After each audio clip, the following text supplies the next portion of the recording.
Olá, você sabe o que é filologia?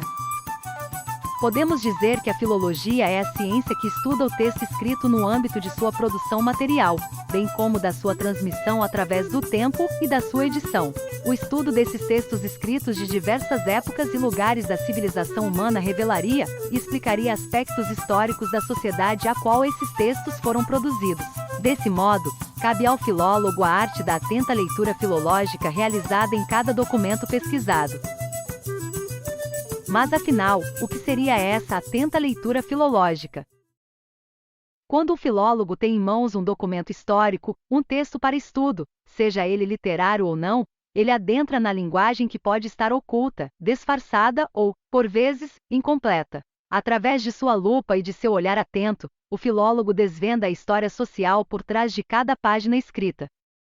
Inicialmente, é necessário localizar o texto em seu tempo e lugar histórico, reconhecendo-o, antes de tudo, como um produto da ação humana. De fato, a leitura filológica estaria intimamente relacionada à capacidade de pensar historicamente. Isso significa dizer que o filólogo, ao ter em mãos textos como os escritos no caderno Bahia Humorística de Eulálio Mota, por exemplo, ele tem a consciência de que cada época e períodos históricos diferem-se entre si, e possuem culturas distintas. Olhando por esse prisma, os textos, a partir do olhar do filólogo, falam muito mais do que simplesmente podemos encontrar gravado nas folhas de cadernos do passado.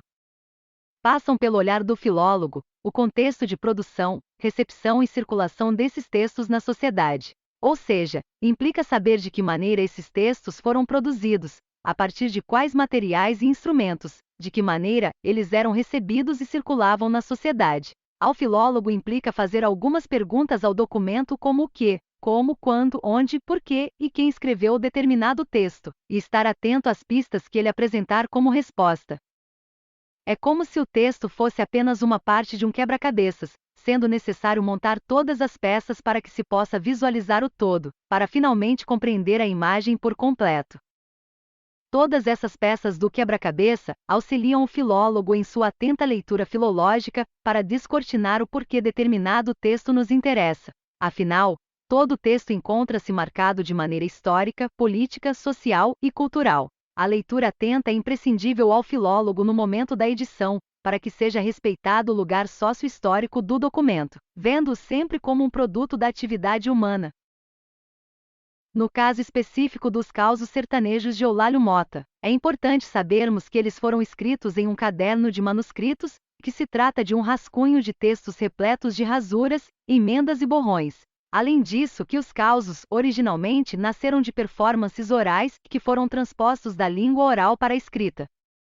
Por isso, os causos foram registrados por Eulálio Mota buscando representar a expressividade linguística própria daquela comunidade, época e lugar. Outros textos escritos por Eulálio, e que se relacionam de alguma forma com os causos sertanejos, bem como os demais escritos e acontecimentos que circulavam à época, também se perfazem como peças importantes que nos auxiliam a compor os sentidos desses textos.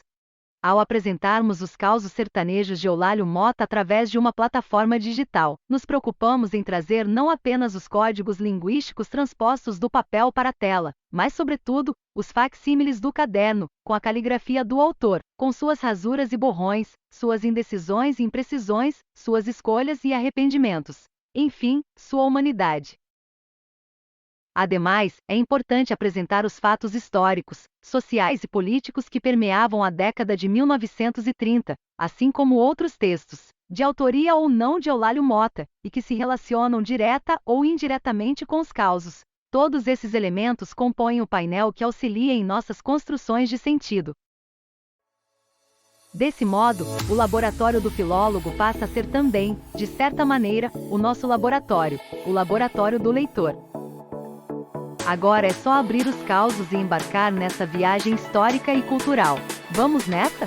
Até mais!